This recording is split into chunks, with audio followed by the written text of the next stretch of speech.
What is your biggest financial concern? Are you being as intentional with your finances as you could be?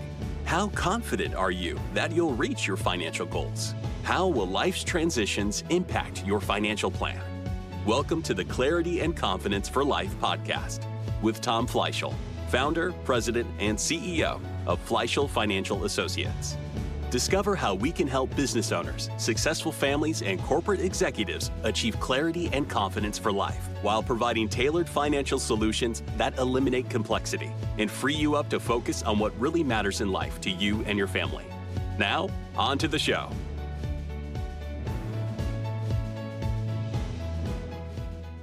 Hello and welcome to the Clarity and Confidence for Life podcast with your host, Tom Fleishel.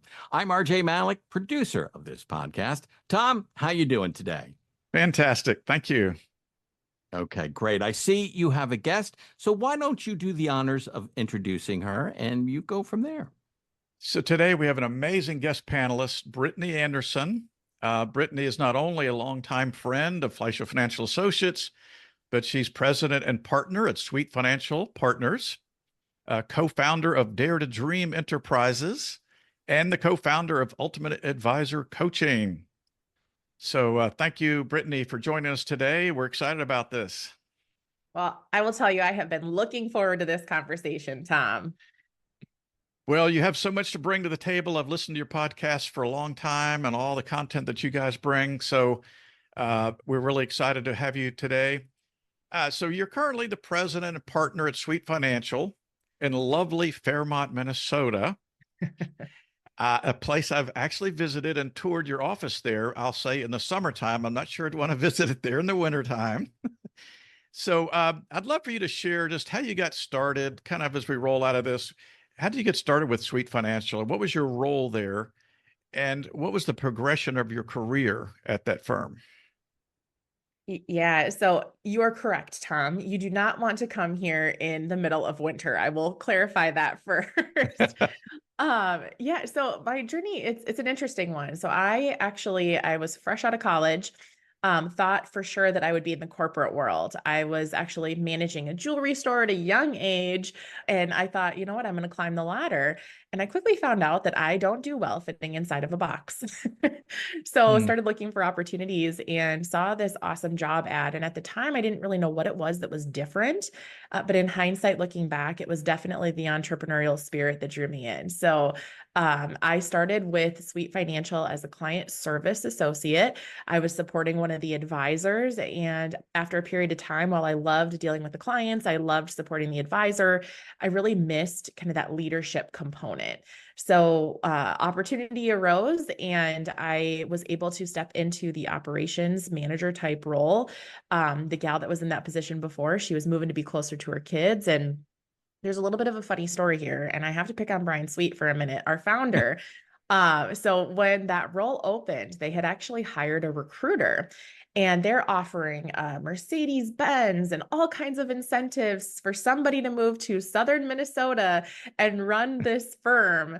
And I sheepishly raised my hand. I'm like, young 20-something-year-old Brittany Anderson, or wasn't Anderson at the time, but raised my hand. And I said, I think I could do it. I think this is up my alley. So I got an interview with the recruiter, and she went to Brian and was like, what are you doing? Like, put Brittany in the role. She's absolutely capable. This would be a great fit.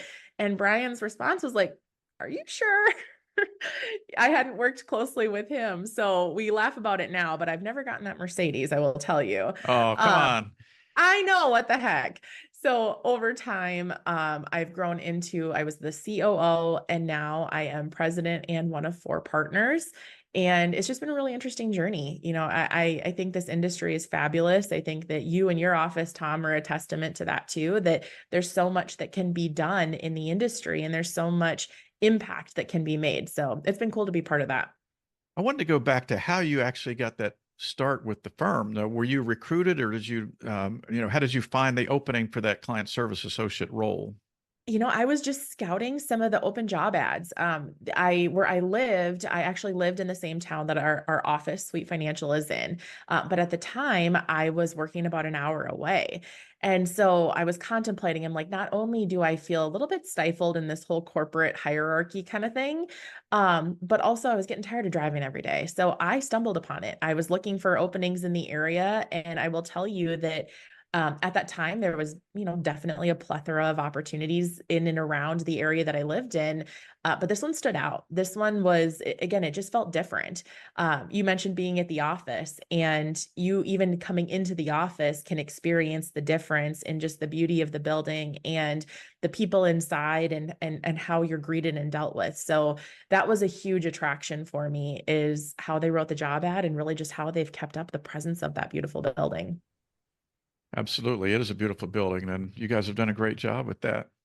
So I recall that the founder, Brian Sweet, invested very intentionally in your development there and spending a lot of money on coaching and programs and all kinds of things. So tell us about that, and how did all get started? Yeah, it's interesting because Brian, he would go to this crazy entrepreneurial, call it meeting, called Strategic Coach. And he'd come back every quarter, and we'd have a whole bunch of tools, worksheets, and things that he'd go through. And as he was going through them, I definitely sparked an interest. I'm like, okay, what's behind this? I'm curious. So I signed up. I was part of their let me think about what it was called, kind of their operations type role, leadership training, moved into actually their entrepreneurial training. And that was really where the door opened for me as far as coaching and development and my own kind of personal development goes. Brian and I too, as a recommendation from Dan Sullivan, the creator, founder of Strategic Coach, talked about this crazy group called Genius Network. And that's another big entrepreneurial space, ran by Joe Polish. So Brian and I kind of together had this joint call. He's like, if I'm going to join, I think you should join too. I think we should do this together. And I think there's interesting opportunity. There's some things we were building out at the time. And that's what we did. We qualified, we got into the group, and you're right. I think that, as a company, we believe in investing in our team, and it doesn't stop, on anybody. I mean, it's leaders, it's team members. And Tom, I know you very much embrace that as well and share that mentality that, if you're not learning and growing, you're dying. So let's keep the first going strong. A lot of our listeners are business owners, and that strategic coach program has been hugely instrumental in our growth over the years and our development, and all the tools. Still use all the tools. I haven't been as active lately in the program directly, but our team still uses so much of their tools, so many of their tools that they've brought out. I love it. And then the Genius Network is something I've just listened to a lot of the podcasts and information coming off of that, and that's impressive. So that was a lot of money that he spent and invested in you to get you to where you are. And, it's just amazing. Now, how old were you when you started as the COO? Gosh, I was probably that is such a great question. I was probably 30, maybe early 30s is when I stepped into that COO role, and was there for a handful of years and moved into the president role. Yeah, that's great. Yeah, it's a wonderful program. So the other thing that you developed with Brian was the Ultimate Advisor Coaching Program, which we've been a part of for a number of years, kind of as it got it rolling. It's taken our practice light years ahead. The coaching, the special speakers, the accountability. So tell us about what led you to get involved with that program and get that started. Yeah. So actually rewind to another cool thing that I've been able to be part of. Brian Sweet, alongside another gentleman, high performer in the industry, they created a conference about 7 years ago called the Elite Wealth Advisor Symposium. And I happened to speak at that particular symposium on the topic of culture and engagement and how to deal with, tough conversations, all those good things. So it was myself, and then Dre Redfern, another partner, now an Ultimate Advisor. He also did a presentation, and his was all on the cool, sexy things that come with marketing. So afterwards, multiple people, multiple advisors in that room. I think there was about 100 advisors in that particular session. they approached Brian after and they're like, okay, we love what Brittany just shared. We love what Dre shared. How do we get the best of that? Like, where'd you find them? What's going on? Help us connect the dots here. And so we all came together and said, you know what? Why don't we create a coaching program? Why don't we bring together kind of all elements and go beyond just basic practice management and really help people, grow as individuals, but also grow their business and grow their talent and grow their capabilities and their reach and all of those great things. So that's really where it was born, was basically the exposure of what, our own, playing on strategic coach again, our unique abilities are. Mine has definitely been in people and engagement and getting people excited and rallied around ideas. And Dre has been great with the marketing component, and Brian had the reach with the advisor audience. So that's where Ultimate Advisor was ultimately born. I believe I was in that session. Do you remember where that was? Because I believe I was in that particular session that occurred. Yeah, That so is, that one would have been in Miami. It was I can't remember the name of the hotel, but it was a smaller hotel in Miami. mm-hmm. Yep.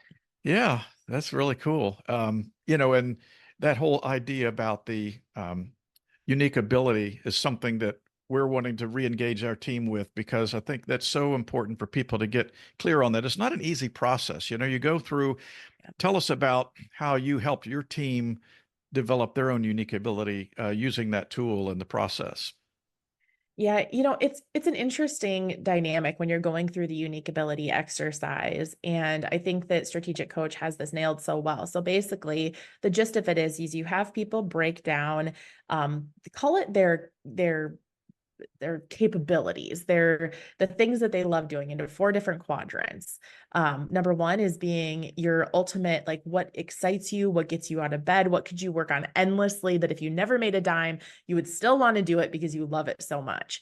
Then you move into what they call your excellent activities. And the best way to think about that is that essentially things that you are recognized for being great at, but maybe don't really fill your bucket. You're good at it. You can own it. That you do a great job, but it doesn't necessarily give you that energy and that zip of excitement. Then you bounce down into your competent activities, the things that you get by, right? Like me and a spreadsheet, I can do it. Am I going to ever be fancy and create pivot tables and all those Yeah, good things? Absolutely not. yeah, But could I be competent enough to navigate it? Sure. And then you move into your incompetent activities. And those are the things that, you loathe, that cause frustrations, not just for you, but for people around you. And there's just things that, that's not my cup of tea. That's not where I should be. So when you go to implement this with a team, you can imagine that there are some challenges. yeah, Number 1, it can be really hard for people to think about what work they do that really gives them this endless energy and excitement, especially when they're not the owner. So yeah. the spin that I've put on it is I've asked team members, hey, you know what? If there's not something you can think of in your current role that just zips you right out of bed in the morning, that's okay. Write down the things that do. And sometimes that brainstorm of the things that give them that high energy, that get them excited, it can help stimulate conversations for even movement in the company.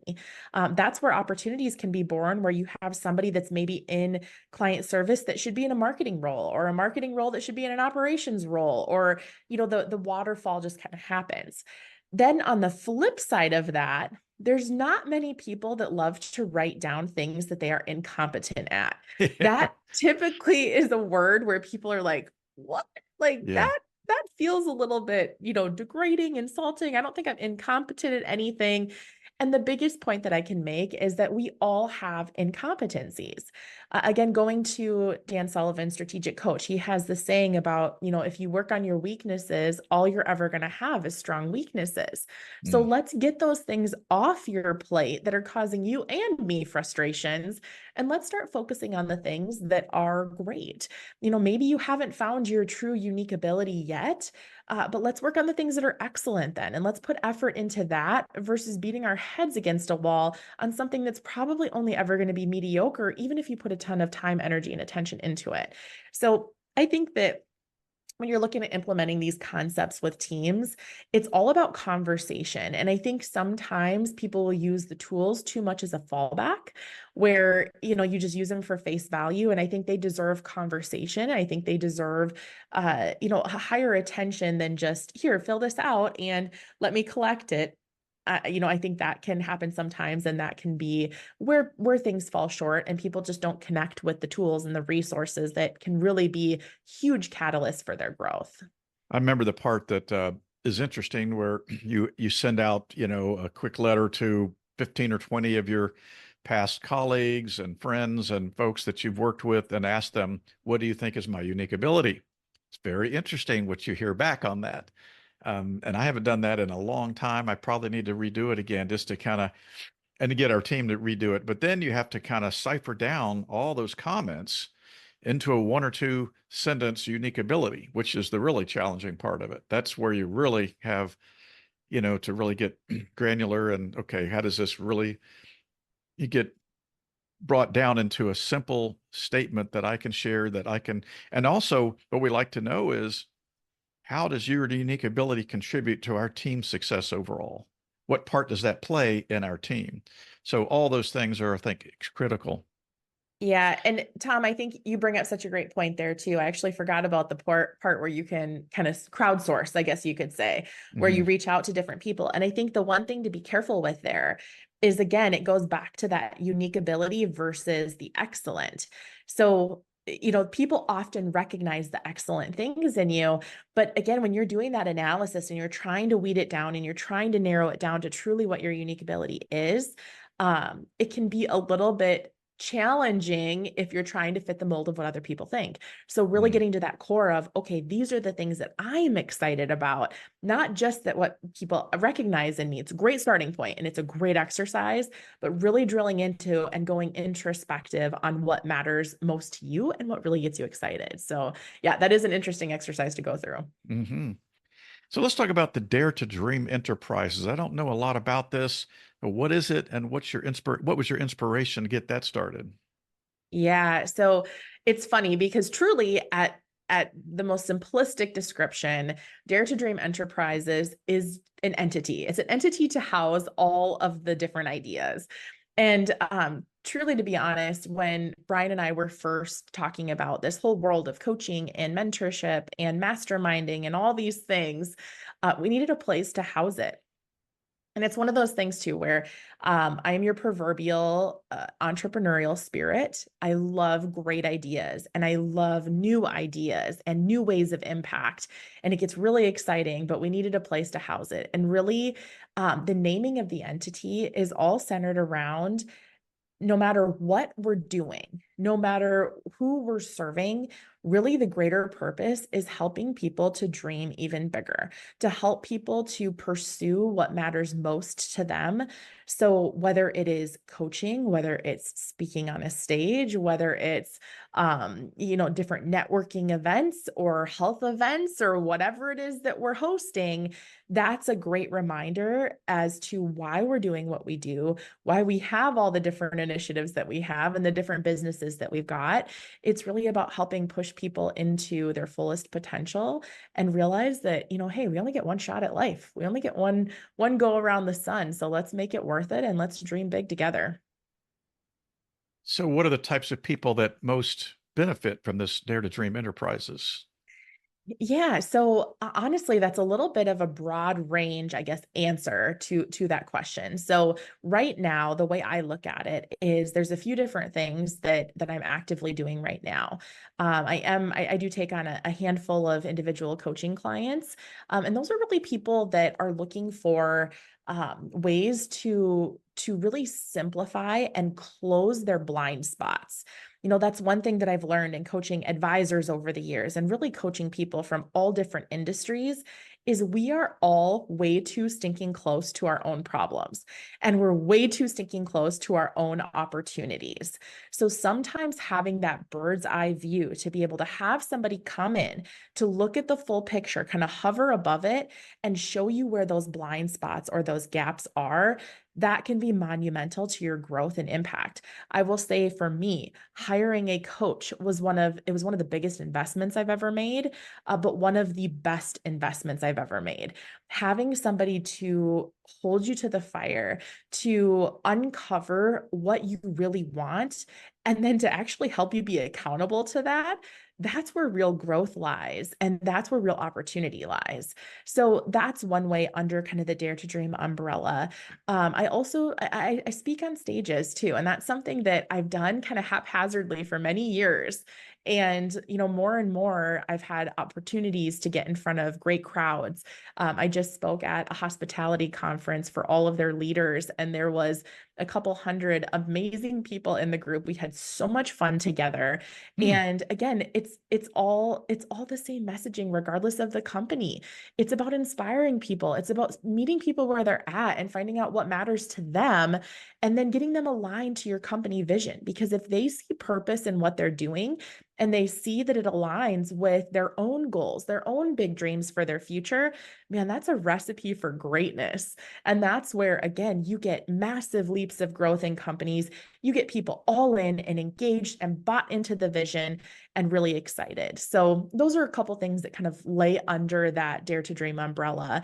And then, of course, we have just different, I would call it small event opportunities. And there's one component, and I promise I won't go deep down this rabbit hole, Tom, but I have to touch on it. And it's in that topic of health. And I know, Tom, that like health and wealth can be so synonymous in many ways, because if we have all the wealth in the world, then our health plummets.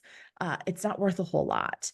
And if on the flip side of it, you have great health, but you don't have the means to do great things, that can become a bummer too. So these two things are so coincided. So we do host on occasion different kind of intimate health and longevity focused events. I am by no means an expert in that space. Neither is my business partner, Brian, but we've met some really cool people along the way that are. So we've brought people to clinics in both Dallas and Salt Lake City, where people have explored, alternative therapies and different ways to prolong lifespan and to really take a proactive stance on their health. So this one can sometimes feel a little out of left field for people, but again, with everything that we're working on, it goes back to the core of how do we help people pursue their dreams, and how do we help people actually reach them?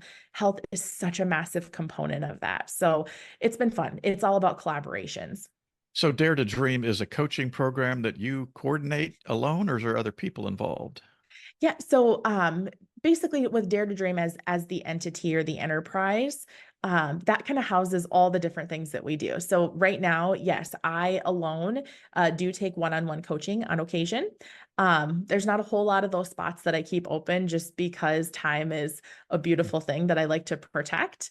So there are a handful of those that I do. So right now it is just me. And then outside of that, I actually have a full network for highly successful female founders, CEOs, and entrepreneurs with a business partner in the UK, where we basically are bringing together some of the brightest female minds from across the world and creating intentional connections and networking and helping them pursue their best definition of success. So all these things, I know it feels like there's a lot of different things going on, but really it's all encompassing, where we're helping people become the best versions of themselves. We're helping really smart business owners to grow their businesses, be it in the advisor space, be it in, just business in general, kind of across the globe at this point. So it's been a fun involvement. Wow. So you've got a ton of things to juggle in your life. You got a family, you have multiple businesses. How do you stay focused and manage a work-life balance with all that going on?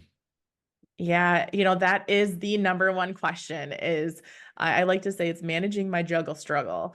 Really what it boils down to is it can seem like, and it is oftentimes a lot. I would be lying to your face if I said it wasn't a lot at times.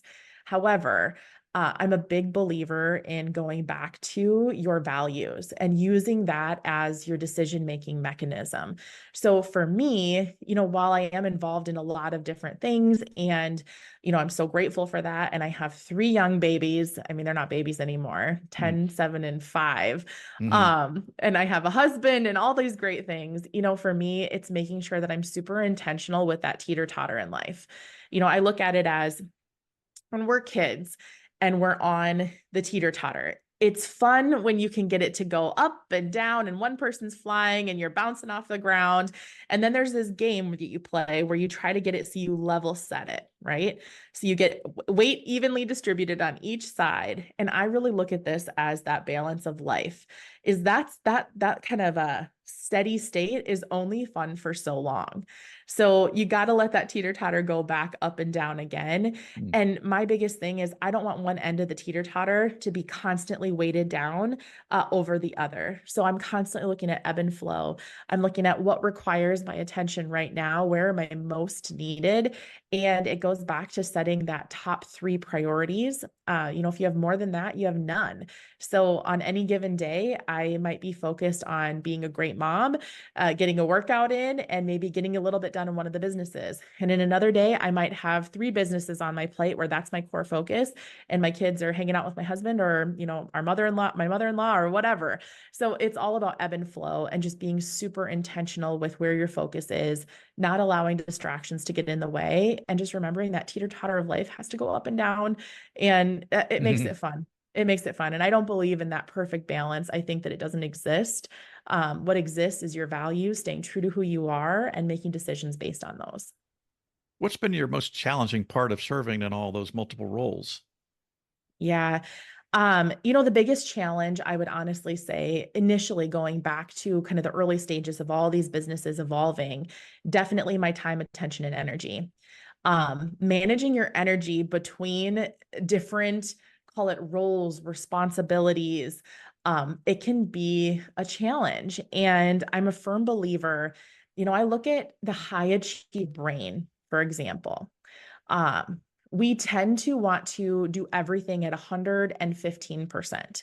We want to be all in all the time, and we want to go 1,000,000 miles an hour. And if you can't keep up, you sure as heck better get out of the way. Yeah. It's how we're wired. I have been going through a lot of, introspection lately. And I had to ask myself this question of what would happen. Let's go back to grade school. What would happen if I allowed myself to operate at 90% once in a while? Still an A, still above and beyond the vast majority of how people operate. But what would happen if I pulled that back a little bit? So that really kind of reserves that 10% to hopefully avoid some level of burnout. Because when we're going 100, 110, 120% all the time, it's not sustainable. It feels good for a little bit, but it's not sustainable. The other side of that, when I think about this kind of 90-10 analogy, is when we're giving all of ourselves to our work, because as our friend Joe Polish, the founder of Genius Network, says, the most accepted form of addiction is workaholism, right? So when we're going 1,000,000 miles an hour there, and then we get home and we basically give what's left. And I have been guilty of this, where you maybe have 10% on a good day, where you're like, I can't anymore. I can't with anything else. I don't have the energy. I don't have the attention span. I'm burnt out. I can't make any decisions. That's not fair, right? If we had a team member as business owners, if we had a team member that consistently showed up at 10% of their capacity, what would we do? We'd fire them, right? Yeah. Or we'd start by trying to figure out what the heck is going on, but they Yeah. wouldn't be able to stay there. Why do we let ourselves stay in that state in our home? Because we can't necessarily get fired. I mean, there's ways you kind of can, but you can't in the traditional sense. So that's really where I've been putting my time and attention, is how do you best manage your energy? And certain things deserve your energy more than others, and it can be hard, but that pullback is really the only thing that's been able to at least give me the chance to give myself a little grace and show up even better for those around me that are most important.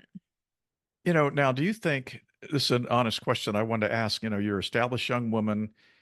You work with a lot of other women to dare to dream. Do you think women have a little bit more of a challenge in balancing all those aspects of their life than men do? And how do you address that? Because, you know, you've got all these priorities, you know, and how do you juggle all those? But, you know, what would you like to share with other women who dare to dream and to manage those same kind of priorities? Yeah, I love this question. And I am definitely, even though I've got a group that I've created where I support women, I try to be a model to women all around me. I've done mentorship opportunities with young ladies. I'm not one of those that is advocating only women over here. But what Yeah. I will say is it is different. So one example that I love to give is if I am at, call it a mastermind type environment where you're with high level, high achievers, I can't tell you how many times I have been asked how I'm managing it, right? Because I have 3 kids. As they start peeling back and they're like, wow, you have 3 kids. Wow, you have multiple businesses. Oh my gosh, how are you doing it? Oh, your husband he must really be one to step in and take charge there in the home front. And I just shake my head because I'm like, yes, yes, he is. And yes, he does. But it's funny because John next to me, he actually has 4 kids and he has a wonderful wife. He's not being asked the same questions. Mm. So it's just an interesting dynamic when you're in those spaces that I think oftentimes we as women, while there is some societal pressure on us, I think especially with social media, which again, we don't have to go down that rabbit hole, but it's a beast of a thing. There's this comparison mechanism and these unrealistic expectations that you have to work out 4 hours a day and prep healthy meals for your kids and run your business and be everything to everyone. And it's just not possible. So again, it goes back to, and I think this is when you're managing your own internal juggle struggle, is identify your values. Make sure you put the things first that matter. For me, my faith and my family are up there on that totem pole. So I know that those are things that I consistently are making a priority in my life. Once you have that foundation of values once they're laid out, it helps you make even better decisions. So then Exactly. when you're saying yes to something, you know that you're saying no to other things. And you can do that gut check to say, am I saying no to the things that I've said to be most important? Am I living in congruency to what who I say I am and what I say I'm committed to? If the answer is no, if it's detracting from that, then that's a problem. That's where you have to do that internal assessment. So I think honestly, just lay that value system down, manage your energy, give yourself that permission to show up at that 90%. It's Mm. okay. The world's not going to fall apart. And also, Mm. if the floors don't get mopped, it is what it is. Like the kids are going to make them dirty in a minute anyway. So just balancing those priorities, I think, is really, really important, especially for women who are managing kind of the home and your business and all the things in between. Great answer. Great answer. So you're an author of 3 books. Tell us about the books. Yeah, so it's actually 4. I was just thinking about this. 4. I was like, it's 4. It's crazy. Yeah, so one of them is a journal, and that was I think that one was actually the first where again Brian and I co-authored it together where we were like we just want to put some sort of inspiration out into the world. So it's like start each day with a positive quote, a couple things you're grateful for, and then do a wrap up of the things that happened that you're really proud of. Then we migrated into more of the wealth planning space. So dare to dream, play on words there, design the retirement you can't wait to wake up to. That was the first in the wealth planning space. Brian and I and another gentleman in our office all co-authored together. Then we moved into what I will say is we realized that there was a huge portion left out of that book. So that book was more of like the process in the firm of how you move from one part to another. Well, as we thought about it, we're like, you know what? There's so much that has to go into kind of the mental mindset prep when you're getting ready for retirement or any major life transition. And I'm totally going to give you a shameless plug here, Tom, because I have your book right next to me. Clarity and Confidence for Life, Living Your Financial Life by Design, Not by Default. I am so excited. I'm like halfway through it. It's awesome. I highly recommend everybody should read it. But just like Tom, there's so much that you have to prepare for and to gain, again, that clarity and that confidence to move forward.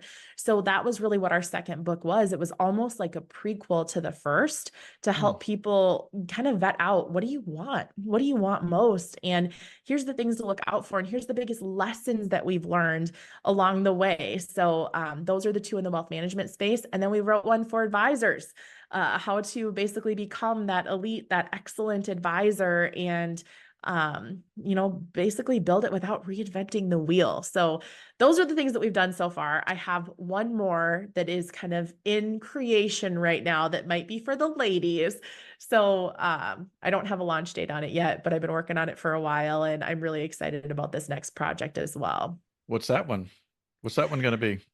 It's going to be the juggle struggle. So all these things that we're talking about, it's a kind of a long, weird story, but I was going to publish it. That publisher went underwater, and I am a firm believer that everything happens with purpose. So it just meant it wasn't the time for that to come out, and the time will be coming in the fairly near future. So stay tuned.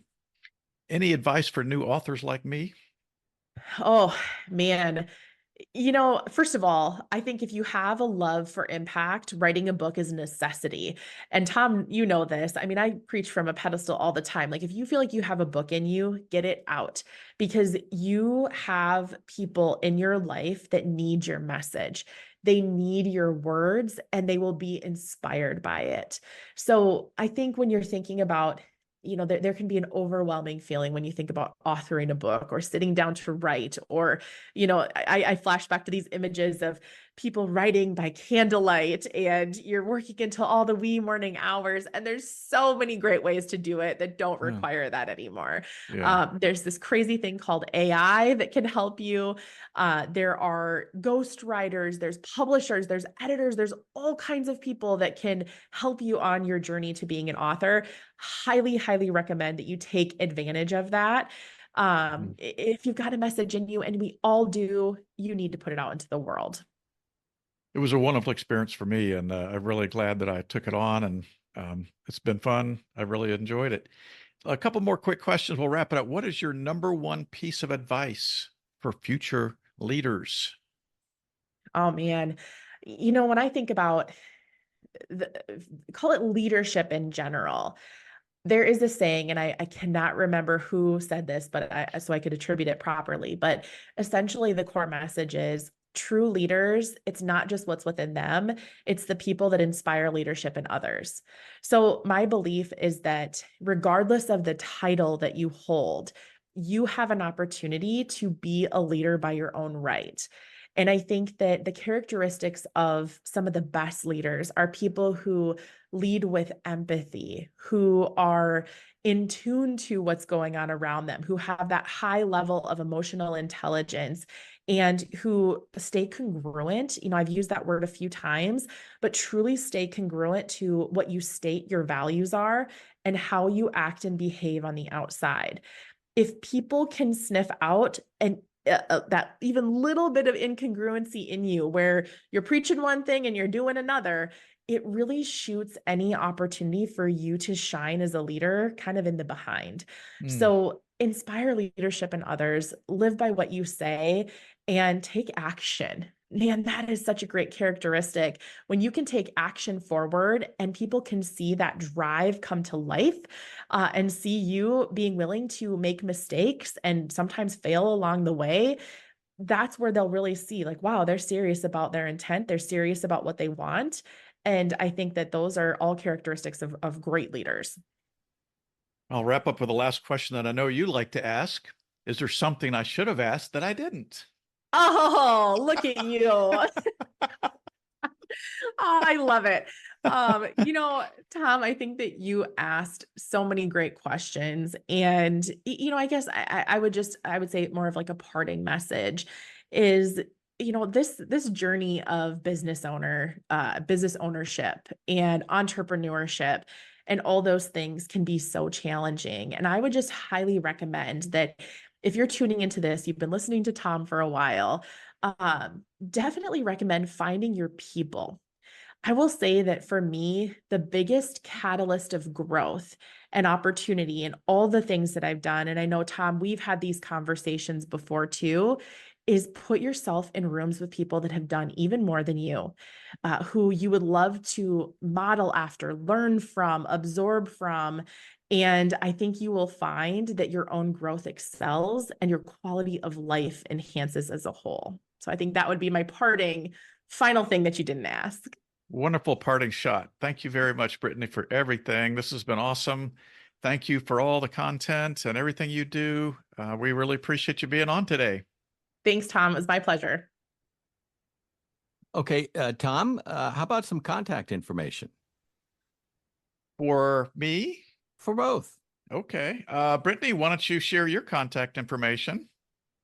Yeah, so the easiest way to connect with me is honestly on LinkedIn. It's just Brittany Anderson. Happy to make connections. And if you have questions or you want to just chat about anything you learned today, you could email me at brittany@brittanyanderson.com. And Tom, your contact information. Just our website, fleishelfinancial.com, would be the best place for anyone to reach out to me. We have a lot of great content on there, and these podcasts will be recorded on the website as well. So they want to tune in and get this recorded. It'll be on there as well. Excellent. A really interesting and fun podcast to listen to. Thank you very much. And most importantly, thank you for listening to the Clarity and Confidence for Life podcast. We ask you to share this podcast, rate it, and leave a review because this actually helps others find the show. Again, thank you for listening. And for everyone at Clarity and Confidence for Life, I'm RJ Malik, and we look forward to you joining us for the next podcast.